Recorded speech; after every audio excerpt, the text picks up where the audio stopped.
Hello everyone, welcome to the class. Till now, in the chapter, we have covered GST, types of GSTs, CGST, central GST, state GST, and we have also covered input tax credit. How do we calculate GST payable? We have solved 4.1, practice at 4.1 and practice at 4.2. The one more part was left with the practice at 4.2, that was features of GST and the types of taxes under GST. Central GST, state GST we have covered. In this video, we are going to learn about integrated GST and features of GST. So let's start with today's class. Here we come to the features of GST. Let's learn and talk about each one of them one by one. First, abolition of indirect taxes. That means many indirect taxes are submitted under summed under GST. मतलब अब कोई indirect taxes नहीं लगते हैं. Abolition from disagreement, that is there is no dispute between goods and services now after GST. All the businesses are registered according to state wise, मतलब कि जिस state में कोई भी बिजनेस स्टार्ट किया जा रहा है उसी के अंदर ही वो रजिस्टर किया जाएगा. GSTIN holders needs to keep all the records and should pay GST in time. So regular payment or all the GST payments, the taxes are on taken time. Next, transparency in transactions. So all the records are kept completely, thoroughly and precisely. अच्छे से रखा जाता है सारे records को जो government को जाते हैं. The GST tax system is easy to understand and it is technological based. So it is easy to understand. No excess tax. This means removal of cascading effect of taxes. Hence prices are controlled. मतलब कि जो tax के ऊपर tax लगता था, बहुत सारे indirect taxes हमें पता नहीं चलते थे और लगते थे. So there is no excess tax after the GST here. Because of that, increase in the quality of goods and services as they are globally competitive, मतलब कि इंटरनेशनल लेवल पे वो कम्पीट करते हैं, अभी क्वालिटी पे फोकस कर रहे हैं, तो क्वालिटी इम्प्रूव हुआ है. मेक इन इंडिया कैंपेन जो है हमारे इंडिया में चल रहा है, हमारे कंट्री में चल रहा है, उसके थ्रू हम प्रमोट करते हैं कि हम इंडिया में ही प्रोडक्ट्स बनाएं, सेल्फ मेड, यहाँ के ही प्रोडक्ट्स बनाएं अपनी कंट्री में. तो उसका एक बूस्ट हुआ थोड़ा सा जीएसटी आने से. Next is this is tech driven system. तो यहाँ पे टेक्नोलॉजी का ज़्यादा यूज है, थोड़ा इजी है, आप इनका ऑनलाइन काफ़ी रिटर्न फाइल कर सकते हो, easy to understand also. This goods and services the GST tax system is dual model. यहाँ पे इक्वल अमाउंट जाता है सेंट्रल और स्टेट गवर्नमेंट को, जो भी टैक्स लगाया जाता है तो वो इक्वल अमाउंट जाता है सेंट्रल और स्टेट गवर्नमेंट दोनों को. So these are all 11 features of GST. There are more, but we can learn this much as enough for the our syllabus. So these are the features of GST. Now let's learn about different types of taxes under GST. Okay. So here we come. Different types of taxes under GST. CGST, State GST, and Union Territory GST. These three are called intra-state. What does it mean? Intra-state taxes. It means within state. मतलब कि कोई भी business चल रहा है वो एक state के अंदर ही सेलिंग और परचेजिंग उसकी हो रही है. So this is called intra state, that is CGST, SGST and UTGST. These are all three we have learned previously in 4.1 and 4.2 practice set, right? तो हमें काफी अच्छे से पता है CGST क्या है. सेंट्रल गवर्नमेंट को जाता है ये पूरा इसका पोर्शन, स्टेट गवर्नमेंट को जाता है यूटी में, और यूनियन टेरिटरी गवर्नमेंट को पोर्शन जाता है. In this video, the important thing we are going to learn is that is integrated GST system and composition scheme. So firstly we'll talk about composition scheme, then we'll learn more about integrated GST, that is IGST, interstate GST. So here we come to the composition scheme now. Not all the businesses are like earning so much, they have the turnover like so much. बहुत ज़्यादा turnover नहीं होता सारे businesses का, but government बोलती है कि if you have the income more than 20 lakhs, then you are eligible for the GSTIN number, GST identification number you can get, you come under the GST. But जिनका बहुत ज़्यादा नहीं होता है इनकम, तो उनके लिए गवर्नमेंट ने एक अलग स्कीम निकाली है. तो उनके लिए कंडीशन क्या है कि अगर आपका बिजनेस का टर्नओवर जो है वो 20 लाख से 1.5 करोड़ के बीच में है। तो गवर्नमेंट ने क्या कहा कि आप बहुत ज़्यादा मतलब कि कंप्लायंसेस आपके कम कर देते हैं, आपको बहुत ज़्यादा रिकॉर्ड लेने की रखने की ज़रूरत नहीं है, बिना रिकॉर्ड के आप सिंपली कर सकते हो। इसमें क्या होगा कि आपको एक फिक्स रेट पे टैक्स देना पड़ेगा। तो गवर्नमेंट ने क्या किया, फिक्स रेट का टैक्स बना दिया, जिसमें मतलब सपोज करो आपका जितना भी पूरा बिजनेस है उसका सपोज गवर्नमेंट ने कहा 1% हमें दे दो, या फिर 1.5% दे दो, या फिर 5% दे दो। तो ये गवर्नमेंट ने फिक्स स्कीम कर दिया। यहाँ पे क्या होता है कि बहुत सारा जीएसटी टैक्स नहीं पे करना पड़ता है। इसके कुछ और भी चीजें हैं कि the shopkeeper, the owner, okay, the businessman can not take the tax from the customers, मतलब कस्टमर को टैक्स यहाँ पे कोई नहीं पे करना पड़ेगा, वो बिल इशू नहीं करते हैं, they do not give the GST bill to their customers. But government को क्या क्या करना पड़ता है इसके अंदर, पहले वो समझ लेते हैं। तो यहाँ पे दो एग्जांपल लिए मैंने, रेस्टोरेंट और मैन्युफैक्चर का। तो ये कंपोजिशन स्कीम के अंदर आती है क्योंकि उनका टर्नओवर 20 लाख से 1.5 करोड़ के बीच में है। तो गवर्नमेंट ने अगर रेस्टोरेंट के लिए फिक्स कर दिया कि आप 5% दोगे तो वो 2.5% सीजीएसटी सेंट्रल को और 2.5 स्टेट को जाएगा। सिमिलरली मैन्युफैक्चरर है तो उसका 1% अगर गवर्नमेंट ने फिक्स किया है तो 0.5 जाएगा सेंट्रल को और 0.5 जाएगा स्टेट गवर्नमेंट को। यहाँ पे इससे ज्यादा उन्हें टैक्स नहीं देना पड़ेगा। But these two can not take the taxes from the customers, they can not take the taxes from the customers, no tax from customers. अब इनके लिए क्या क्या रूल्स हैं, इन्हें क्या क्या करना पड़ेगा। तो गवर्नमेंट ने इन्हें क्या बोला कि आप बहुत ज्यादा मतलब कि रिकॉर्ड रखने की जरूरत नहीं है, बट आपको बिल सप्लाई करना पड़ेगा, बिल ऑफ सप्लाई।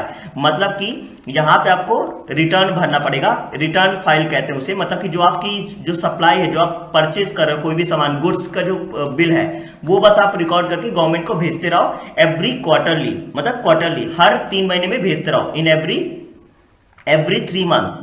तो यहाँ पे हर 3 महीने में गवर्नमेंट को भेजते रहो, बस इतना ही रिकॉर्ड आपको रखना है, बाकी आपको बहुत ज्यादा कुछ भी रिकॉर्ड रखने की जरूरत नहीं है।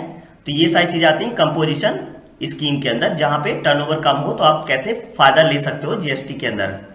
अब हम आते हैं आईजीएसटी की तरफ में, integrated GST system, that is inter state trade. मतलब कि अगर 2 स्टेट्स के बीच में अगर ट्रेड हो रहा है, बिजनेस हो रहा है, तो कैसे उसमें जीएसटी सिस्टम होता है, कैसे उसमें जीएसटी मार्किंग होती है। तो यहाँ पे समझ लो कि ये आईजीएसटी सिर्फ सेंट्रल गवर्नमेंट को जाता है। सेंट्रल गवर्नमेंट कैसे समझो, अब आप बोलो कि क्या स्टेट को नहीं जाएगा, नहीं जाएगा, बट सेंट्रल गवर्नमेंट का क्या होता है, एमओयू होता है हर एक स्टेट के साथ। तो वो वहां पे पहले सेंट्रल गवर्नमेंट को पूरा का पूरा टैक्स जाएगा, फिर वो सेंट्रल गवर्नमेंट के थ्रू स्टेट गवर्नमेंट को उसका पोर्शन जाएगा। तो ऐसे चलता है। एक हम एग्जांपल लेके समझते हैं। Suppose if a trader buys goods from another state and sells them in his state. तो अगर एक हम एग्जांपल लेके चलते हैं और उसका एक बहुत अच्छा एग्जांपल लेके समझते हैं कि ट्रेडर महेश है महाराष्ट्र से, वो परचेज करते हैं स्कूटर पार्ट्स को 20,000 रुपीज में from trader Pawan Singh of Punjab. तो आप देख सकते हो 2 स्टेट इन्वॉल्व हो गए, मतलब इंटर स्टेट हो गया ये, between 2 states. Paid tax of 5600 as GST. तो मतलब महेश ने जब पवन सिंह से पार्ट्स खरीदे 20,000 में, तो कितना टैक्स पे किया, 5600 रुपीज पे किया एज आईजीएसटी। देखो यहाँ पे मैं समझाता हूँ कैसे लिया जाता है। जीएसटी रेट कितना था, 28% के रेट पे दिया।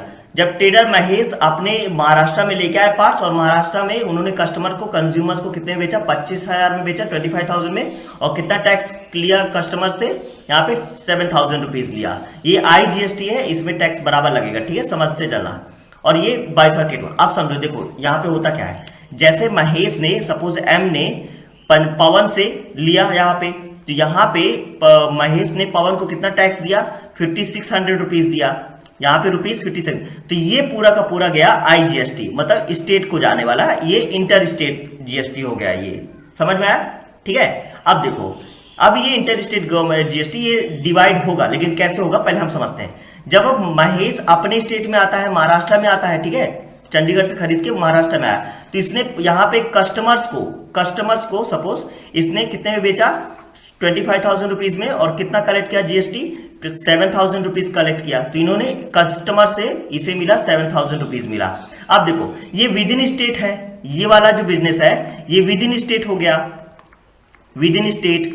और ये वाला जो जीएसटी था इंटर स्टेट, मतलब 2 स्टेट्स, बिटवीन 2 स्टेट्स के बीच में था ये वाला। तो यहाँ पे जब विद इन स्टेट हो, तो यहाँ पे क्या क्या लगेगा, सीजीएसटी देना पड़ेगा और एसजीएसटी देना पड़ेगा। ध्यान से सुनना, ठीक है। अब जब सीजीएसटी देना पड़ेगा उसे, देखो सीजीएसटी देना पड़ेगा, तो इसका 7,000 का हाफ हो जाएगा सीजीएसटी, तो वो कितना हो जाएगा, 3500 रुपीज, और SGST भी कितना हो जाएगा 3500 रुपीज। इसका मान लो पूरा पूरा दे दिया उन्होंने गवर्नमेंट को। तो अब देखो CGST जो 3500 रुपीज है, तो महेश क्या करते हैं, उन्होंने ऑलरेडी कितना पे करके रखा है 5600 रुपीज, ये उनको वापस भी चाहिए है, राइट।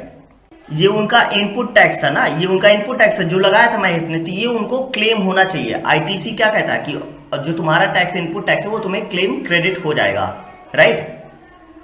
देखो क्या करना है, कैसे समझते, देखो यहाँ पे IGST पे कैसे करना पड़ता है वो समझो, ध्यान से सुना। देखो यहाँ पे सेंट्रल को कितना जाएगा 3500 रुपीज, 56 में से 3500 रुपीज किसको चला गया, सेंट्रल गवर्नमेंट को। तो समझो यहाँ पे, तो सेंट्रल को देना है 3500 रुपीज।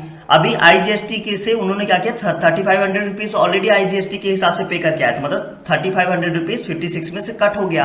तो यहाँ पे 56 में से 3500 जब हटाओगे, सेंट्रल जब पे कर देंगे, तो कितना बचेगा यहाँ पे 2100 रुपीज। अब ये 2100 रुपीज एडजस्ट हो जाएगा। देखो कैसे एडजस्ट होगा, SGST कितना पे करना है 3500 रुपीज, बचा कितना अमाउंट है 2100 रुपीज अभी उनके पास बचा है, राइट, जो उन्होंने ऑलरेडी पे करके रखा है 2100 एक्स्ट्रा। तो 35 में से जब 2100 ऑलरेडी पेड है, तो कितना और देना पड़ेगा 1400 बचता है। मतलब कि सेंट्रल गवर्नमेंट को अब उन्हें दोबारा एक भी पे नहीं करना है, क्योंकि उन्होंने ऑलरेडी IGST के अंदर 3500 पे करके आए। SGST जो अपने स्टेट में आके जब उन्हें पे करना था 3500, जिसमें से 2100 और ऑलरेडी पेड था, तो अब उन्हें कितना पे करना पड़ेगा, that is 4100 rupees, and this is how it is adjusted. मतलब IGST में CGST और SGST ऐसे एडजस्ट हो गया है। मैं एक बार फिर से रिपीट कर देता हूं तो आपको अच्छे समझ में आ जाए। यहां पे ध्यान देना कि IGST के अकॉर्डिंग उन्होंने 5600 पे कर दिया था, क्योंकि IGST इंटर स्टेट बिजनेस था, तो 5600 पे कर दिया। जब अपने स्टेट में आके उन्होंने जब यहाँ पे सेल किया, तो उन्हें 7000 रुपीज GST मिला, जिसमें से 3500 स्टेट को जाएगा, 3500 सेंट्रल को जाएगा, राइट, सेंट्रल और स्टेट को जाएगा हाफ हाफ। अब ऑलरेडी 5600 में जो अगर स्टेट को देना है, सबसे पहले स्टेट को जाता है। नियम क्या है ITC का, क्या है, IGST में सबसे पहले स्टेट को जाता है, तो सेंट्रल को जाता है सबसे पहले, और फिर जो बचेगा स्टेट में एडजस्ट हो जाएगा। तो सेंट्रल को 3500 दे दिया है ऑलरेडी 56 में से, तो बचा 2100। जब 2100 बचा, यहाँ पे 2100 बचा, और 20 और स्टेट को कितना देना 3500, तो 2100 ऑलरेडी बचा हुआ है, तो मतलब टोटल और कितना देना पड़ेगा 1400 रुपीज। तो यही ऐसे ही IGST क्या कहते हैं, कैलकुलेट करते हैं और एडजस्ट हो जाता है, बेसिकली ऐसे समझो। यहाँ पे देखो कि एक और डायग्राम के थ्रू बताया गया कि कैसे ITC को अवेल करना होता है। ये देखो, ITC paid at the time of purchase, tax collected, output liabilities, tax output के टाइम पे। देखो 5600 का IGST था, जिसे उन्होंने जब यूटिलाइज फॉर IGST हो गया, ठीक है। CGST को कितना जाएगा, मतलब सेंट्रल को जाएगा 3500 रुपीज, हाफ जो 7000 है ना, 7000 में 3500 जाएगा। और फिर जो इस 56 में जब 3500 चला गया, तो बचा 2100, तो 2100 किस में एडजस्ट हो जाएगा, वो SGST को पे करने में। तो लास्ट में और कितना पे करना पड़ेगा, 1400 और टोटल पे करना पड़ेगा एज SGST। तो this is how it is done. So guys, this is all about IGST, features of IGST, types of taxes under GST, and we are done here with today's session. In the next session we are going to learn about shares and questions on them. Okay guys, so make notes, understand it better. Thank you so much guys.